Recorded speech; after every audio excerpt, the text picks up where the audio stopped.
Friends welcome back to our channel. TSPSC అతి త్వరలోనే hostel welfare officer ఎగ్జామ్ని అయితే నిర్వహించబోతుంది. ఈ క్రమంలోనే ఈ ఎస్డబ్ల్యూ ఎగ్జామ్ కోసం ప్రత్యేకంగా వీడియోస్ అయితే మన ఛానల్లో తీసుకొస్తున్నాం. దానిలో భాగంగానే ఈ వీడియోలో వైయక్తిక భేదాలకు సంబంధించి కొన్ని ఇంపార్టెంట్ బిట్స్ అయితే తెలుసుకునే ప్రయత్నం చేద్దాం.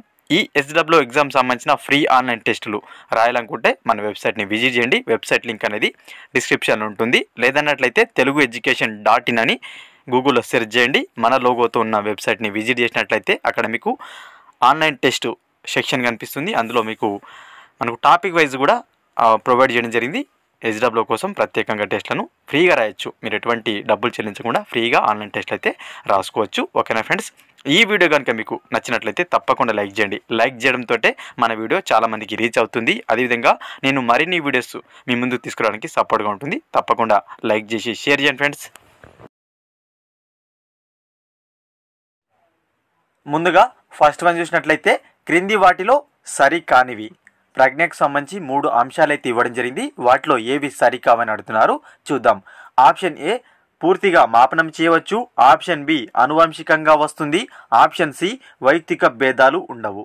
ఆప్షన్ 1 ఏబి తప్పు, ఆప్షన్ 2 ఏసీ తప్పు, ఆప్షన్ 3 బీసీ తప్పు, ఆప్షన్ 4 ఏబీసీ తప్పు. సో ప్రజ్ఞకు సంబంధించి చూసినట్లయితే ఆప్షన్ ఏ పూర్తిగా మాపనం చేయవచ్చు అనేది తప్పనమాట. ప్రజ్ఞను నిర్దిష్టంగా మాపనం చేయవచ్చు.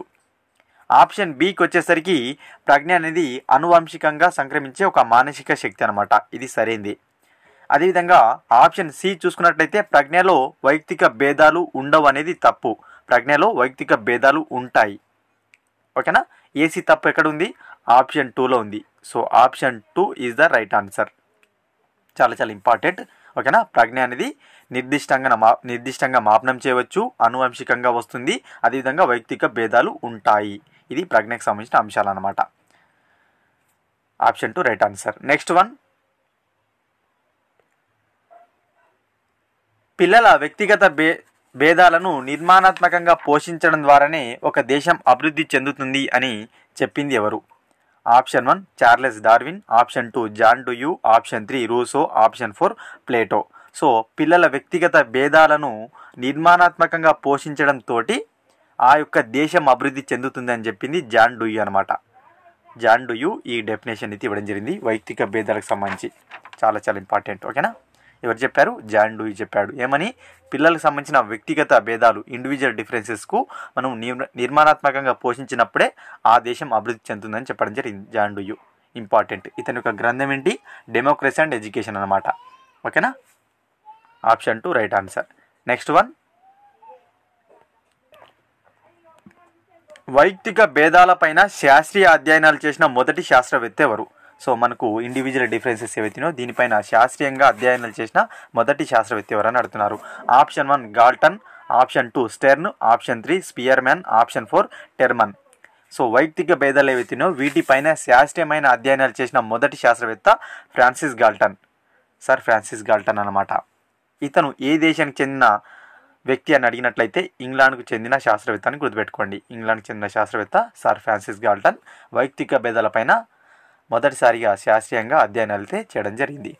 సో ఇతని యొక్క గ్రంథం ఏంటని అడిగినట్లయితే అందరు తెలిసిందే, హెరిడేటరీ జీనియస్ అనే గ్రంథం ఉంది. అదేవిధంగా an enquiry into human faculty and its development అనే 2వ గ్రంథం కూడా ఉంది. చాలా ఇంపార్టెంట్. ఓకేనా. నెక్స్ట్ వన్, అభ్యసించే సామర్థ్యమే ప్రజ్ఞ అని అన్నది ఎవరు? చాలా ఇంపార్టెంట్. ప్రజ్ఞకు సంబంధించిన డెఫినేషన్ అడుగుతున్నారు. ఆప్షన్ 1 బినే, ఆప్షన్ 2 పియాజే, option 3 Dearborn, option 4 Wechsler. So అభ్యసించే సామర్థ్యమే ప్రజ్ఞ అన్నది డేర్బాన్. సో ఈ పర్సన్ మనకు ఈ డెఫినేషన్ ఇచ్చారు. ఏ పర్సన్? డేర్బాన్ అనే పర్సన్ అభ్యసించే సామర్థ్యమే ప్రజ్ఞ అని అన్నాడనమాట. సో దీన్ని ఏ విధంగా గుర్తుపెట్టుకోవాలి? అభ్యాసనం ఎన్ని అక్షరాలు? 4 అక్షరాలు. అభ్యాసనం 4 అక్షరాలు. డేర్బాన్ ఎన్ని అక్షరాలు? 4 అక్షరాలు. సో సింపుల్ గుర్తుపెట్టుకోండి. ఓకేనా. అభ్యసించే సామర్థ్యమే ప్రజ్ఞ అన్నది Dearborn. Option 3 right answer. Most important. Next one, mental test and measurements అనే గ్రంథాన్ని రాసింది ఎవరు? మెంటల్ టెస్ట్ అండ్ మెజర్మెంట్స్ అనే గ్రంథాన్ని ఎవరు రాశారు అంటున్నారు. Option 1 Francis Galton, option 2 Terman, option 3 Stern, option 4 cattle. So మనకు మెంటల్ టెస్ట్ అండ్ మెజర్మెంట్స్ అనే గ్రంథాన్ని కాటిల్ రాయడం జరిగింది. ఓకేనా, కాటిల్ రాయడం జరిగింది. అమెరికాకి చెందిన మెక్ కాటిల్ అయితే దీన్ని రాశాడు. సర్ ఫ్రాన్సిస్ గాల్టన్ యొక్క ఏవైతే ప్రయోగాలు ఉన్నాయో దాన్ని చూసి ఇతను కూడా ఇన్స్పైర్ అయ్యి కొన్ని పరీక్షలు అయితే రూపొందించాడు. ఎవరు? మెక్ కాటిల్. సో ఇతను ఈ గ్రంథాన్ని రాయడం జరిగింది. మెంటల్ టెస్ట్ అండ్ మెజర్మెంట్స్ అనే గ్రంథాన్ని అయితే రాశాడు. Option 4 right answer. ఇతను ఏ దేశానికి చెందిన వ్యక్తి అంటే అమెరికాకి చెందిన person. Option 4 right answer. Next one, ప్రజ్ఞకు సంబంధించి మరొక డెఫినేషన్. భౌతిక సామాజిక పరిసరాలకు అనుగుణ్యతను పొందగలిగే శక్తినే ప్రజ్ఞ అన్నది ఎవరు? భౌతిక సామాజిక పరిసరాలకు అనుగుణ్యత పొందే శక్తినే ప్రజ్ఞ అన్నది ఎవరు అని అడుగుతున్నారు. ఆప్షన్ 1 బినే, ఆప్షన్ 2 పియాజే, ఆప్షన్ 3 స్టెర్న్, ఆప్షన్ 4 వెస్లర్. ఈ భౌతిక సామాజిక పరిసరాలు ఏవైతున్నాయో వీటికి అనుగుణ్యత పొందగలిగే శక్తిని ప్రజ్ఞ అన్నది పియాజే. ఓకేనా, పియాజే ఈ డెఫినేషన్ ఇచ్చాడు. దీన్ని ఏ విధంగా గుర్తుపెట్టుకోవాలి? పరిసరాల అనుగుణ్యత పియాజే. ఓకేనా, ఈ విధంగా గుర్తుపెట్టుకోండి. పరిసరాల అనుగుణ్యతను మనకు పియాజే చెప్పడం జరిగింది. ఇంకొకటి ఉంటుంది ఏంటంటే అది మనకు పరిస్థితులకు అనుగుణ్యత చూపెట్టడమే ప్రజ్ఞ అని చెప్పింది స్టెర్న్ అన్నమాట. పరిసరాల అనుగుణ్యత పియాజే కాగా అదేవిధంగా పరిస్థితులకు అనుగుణ్యత పొందగల శక్తి అనేది స్టెర్న్ ఇవ్వడం జరిగింది. ఆ డెఫినేషన్. ఓకేనా, ఆప్షన్ 2 రైట్ ఆన్సర్. కీవర్డ్ లేనిదే మనకు డెఫినేషన్ గుర్తుండదు కాబట్టి ఖచ్చితంగా కీవర్డ్ మీకు ఏ విధంగా గుర్తుంటే ఆ విధంగా కీవర్డ్ని ఫ్రేమ్ చేసుకోండి. ఎగ్జామ్లో ఈజీగా మనకు ఆన్సర్ని క్రాక్ చేయడానికి అవకాశం ఉంటుంది. ఎందుకంటే అన్ని డెఫినేషన్స్ గుర్తుపెట్టుకోవడం కష్టం అవుతుంది కాబట్టి. నెక్స్ట్ వన్, చివరి రివైజ్డ్ స్టాన్ఫర్డ్ బినే ప్రజ్ఞామాపని 1973లో రూపొందించగా ఇది ఏ వయసు వారిని మాపనం చేస్తుంది? చాలా చాలా ఇంపార్టెంట్ మనకు ప్రజ్ఞా పరీక్షలకు సంబంధించి చూసుకున్నట్లయితే. ఓకేనా, ఆప్షన్ 1 2 నుంచి 14 సంవత్సరాలు, ఆప్షన్ 2 2 నుంచి 15 సంవత్సరాలు, ఆప్షన్ 3 2 నుంచి 18 సంవత్సరాలు, ఆప్షన్ 4 2 నుంచి 17 సంవత్సరాలు. సో మనకు లేటెస్ట్ వెర్షన్ వచ్చేసి 1973లో ఉందన్నమాట స్టాన్ఫర్డ్ బినే ప్రజ్ఞామాపని అనేది. సో దీంట్లో చూసుకున్నట్లయితే 2 నుంచి 18 సంవత్సరాల వయసులో వారిని మాపనం చేయడం జరుగుతుందన్నమాట.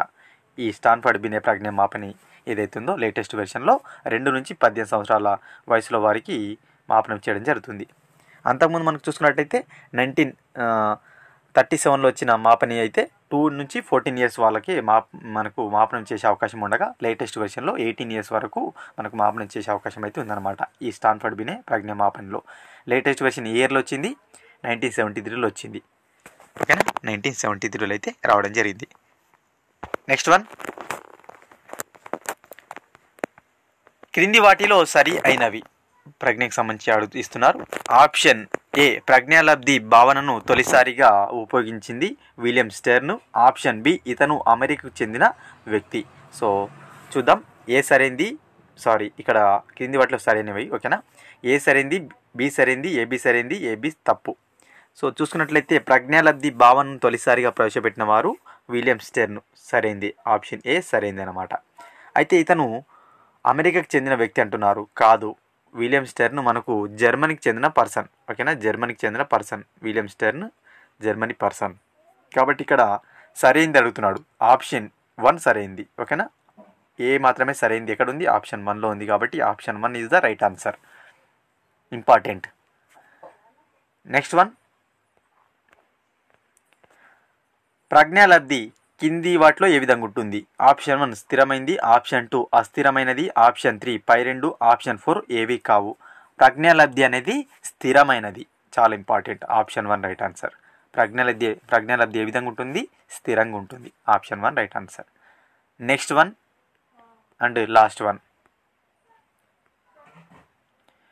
8 సంవత్సరాల ఎన్టీఆర్ తన వయసు ప్రజ్ఞా పరీక్షలో అన్ని అంశాలను పూర్తి చేసి 9 సంవత్సరాల ప్రజ్ఞా పరీక్షలో 4 అంశాలను, 10 సంవత్సరాల ప్రజ్ఞా పరీక్షలో 2 అంశాలను పూర్తి చేస్తే ఎన్టీఆర్ యొక్క మానసిక వయసు ఎంత?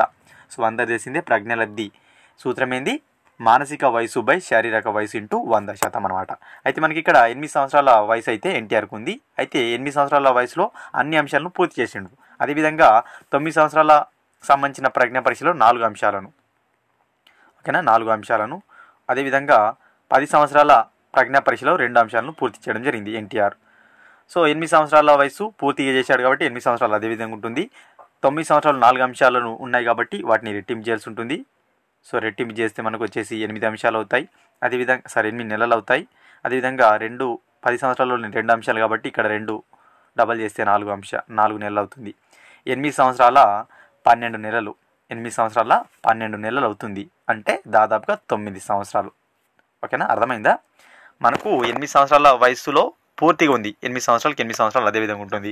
నెక్స్ట్ ఆ పైన ఏదైతే ఆయన తన వయసుకు సంబంధించి ఎక్కువ వయసులో అంశాలకు మనకు రెట్టింపు చేయాల్సి ఉంటుంది. ఇక్కడ 9 సంవత్సరాల్లో 4 అంశాలను రెట్టింపు చేశాను, 8 నెలలైంది. అదేవిధంగా 10 సంవత్సరాల్లోని 2 అంశాలను రెట్టింపు చేశాను, 4 నెలలైంది. 8 + 4 12 నెలలు ప్లస్ 8 సంవత్సరాలు, 8 సంవత్సరాల 12 నెలలు అంటే 9 సంవత్సరాల మానసిక వయసును ఎన్టీఆర్ ప్రస్తుతం కలిగి ఉన్నాడు. చాలా చాలా ఇంపార్టెంట్. ఓకేనా, ఇది గుర్తుపెట్టుకోండి.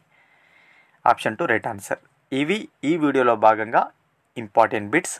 హాస్టల్ వెల్ఫేర్ ఆఫీసర్ ఎగ్జామ్ సంబంధించిన ఫ్రీ ఆన్లైన్ టెస్టులు రాయాలనుకుంటే మన వెబ్సైట్ని అయితే విజిట్ చేయండి. వెబ్సైట్ లింక్ అనేది డిస్క్రిప్షన్లో ఉంటుంది. అక్కడ టాపిక్ వైజ్ టెస్ట్లు అయితే నేను కండక్ట్ చేయడం జరుగుతుంది, రాయండి. ఈ వీడియో కనుక నచ్చినట్లయితే తప్పకుండా లైక్ చేయండి. లైక్ చేయడంతో మన వీడియో ఎక్కువ మందికి షేర్ అయ్యే అవకాశం ఉంటుంది. అదేవిధంగా మరిన్ని వీడియోస్ నేను తీసుకురావడానికి సపోర్ట్గా ఉంటుంది. సో తప్పకుండా లైక్ చేసి షేర్ చేయండి. మరొక ఇంపార్టెంట్ వీడియోతో మీ ముందుంటాను ఫ్రెండ్స్.